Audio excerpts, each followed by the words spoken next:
So, Bioware recently came out with a new update on the Bioware blog, where Bioware's general manager, Gary McKay, confirmed their recent talks about Star Wars The Old Republic being moved to another studio, that being Broadsword Studios, a studio known for keeping older MMO games up and running. Besides mentioning how some team members will move with the game from Bioware, Gary states in the post that, and I quote, "In the long run though, we are confident that this is the best decision for the game and its community.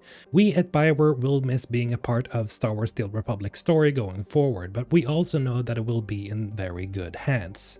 Keith Koenig, the executive producer for The Old Republic, later reiterated in the blog that development for the MMO will be ongoing, saying, "We are excited about the future of Star Wars The Old Republic, and once we get our feet firmly planted at Broadsword, we'll look forward to sharing plans for the game direction and improvements. Until then, rest assured that all the current plans are still in motion." Now this is great to hear, as I personally checked out The Old Republic for the first time earlier this year, and to say that I was pleasantly surprised is an understatement, especially because I didn't expect the main class stories to be as excellently written as they are. And in general, the game is just a really good time, despite some dated gameplay mechanics and such. But if you want to see my full thoughts on The Old Republic, then you can check out this review I made right here.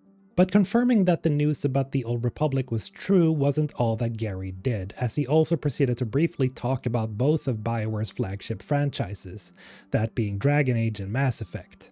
As we look toward the future, Bioware is focused on being a leader in developing immersive, emotionally charged single-player games, with teams primarily in Austin and Edmonton. This means a renewed focus on our two key franchises, Dragon Age and Mass Effect.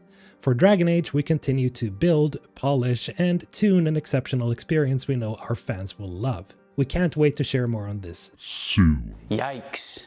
For Mass Effect, we continue pre-production with a core team of veteran storytellers who are bringing the deep franchise history forward in a spectacular new way.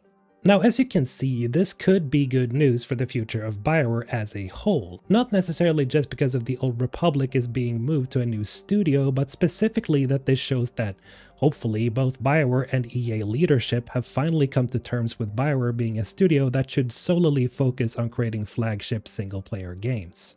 Part of this realization probably comes from the mostly successful single-player EA titles released the past few years, like that of Star Wars Jedi Fallen Order, Mass Effect Legendary Edition, which is a remaster but still sold incredibly well, the Dead Space remake, and of course Jedi Survivor, that despite its performance issues was actually a really good game. Aside from EA, there also has been a general push in the industry for high-quality single-player games, and so having Bioware focus on what they do best is just the obvious route to go from a logical standpoint. Now, of course, a studio is only as good as the developers that work there, and yes, a lot of the older Bioware talent have left as the years have gone by, but I very much doubt that most newcomers that started at the studio during the Anthem days did so because they wanted to work on multiplayer features, but more because they were fans themselves of the gold standard franchises like Mass Effect and Dragon Age. Besides, the subpar quality of both Andromeda and Anthem at launch came mostly from a chaotic development cycle for both these games, and I don't think it's reasonable to blame the quality of the products on a lack of talent on the developer side, because that simply wasn't the issue that was plaguing Bioware at the time. Which seems to mostly have been to, as Jason Schreier's 2017 article on Kotaku said, the development of Andromeda was turbulent and troubled, marred by a director change, multiple major rescopes, an understaffed animation team, technological challenges, communication issues, office politics, a compressed timeline, and brutal crunch. That said, with good leadership and a clear vision, Bioware could absolutely come back strong, at least when it comes to the next Mass Effect game. Now, I specifically single out Mass Effect here because from everything we've seen so far, the project director for the next Mass Effect game, Michael Gamble, has shown what looks like a much clearer vision of what the next Mass Effect will be, and the drastic measures he and Bioware has taken proves this, like hiring award-winning writer Mary DeMarle to steer up the narrative, and getting really talented and intelligent people on board like Michael Tucker from Lessons from the Screenplay. Then we have frequent evidence that supports that the game will be developed using Unreal Engine 5 instead of the dreaded Frostbite engine, which again points to a more positive and clear vision for the game. Dragon Age 4, on the other hand, is a game that we still don't really know that much about, only that its main setting is that of Tevinter and that the Dreadwolf is the main bad guy. And if this year's early leaks are to be trusted, the franchise might be going in a direction that most fans aren't super excited about, with more action-oriented combat in the vein of Mass Effect and the new God of War games, which has sparked some pretty hectic discussions across most internet forums.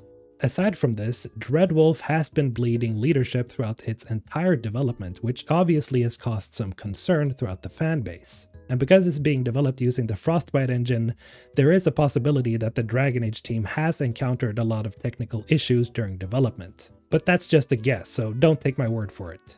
Now, whether the slow development of Dragon Age 4 is simply because of bad planning, restructuring, an unclear vision, or simply limitations of the Frostbite engine is something we can only guess at for now. The reason to why we haven't seen that much yet could simply also be because the Dragon Age team is working on making the highest quality title possible, which I think most of us are hoping is the case here. This takes us back to Gary McKay's statement on the Bioware blog, because we know from a previous statement from him that some of the Mass Effect team are helping out on finishing production on Dragon Age 4. Besides, let's not forget that veteran Mark Dara rejoined Bioware in March as a consultant to also help out with Dragon Age again, which is rather positive. Now, when the production will be finished is anyone's guess, but the confirmation we got the other day does seem like some really good news, because that means that the entirety of Bioware is completely focused on their two main franchises now. Now, I realize that this video became a little bit too long considering the tiny amount of news from the Bioware blog, but I do think this confirmation from Gary McKay means so much more for the future of Bioware as a whole, and hopefully the studio sticks with this philosophy from now on. And no, the next Mass Effect game being in pre-production doesn't mean that they haven't gotten anywhere, which is a sentiment I keep seeing.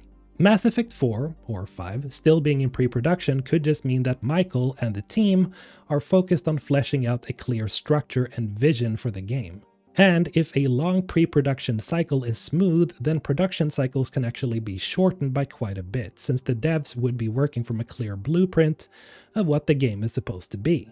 Now, obviously, a return to Bioware magic is the last thing we want here, which is a term that Mark Dara has described as shit process, as it basically boils down to a lot of crunch because of pre-production and production moving at a snail's pace.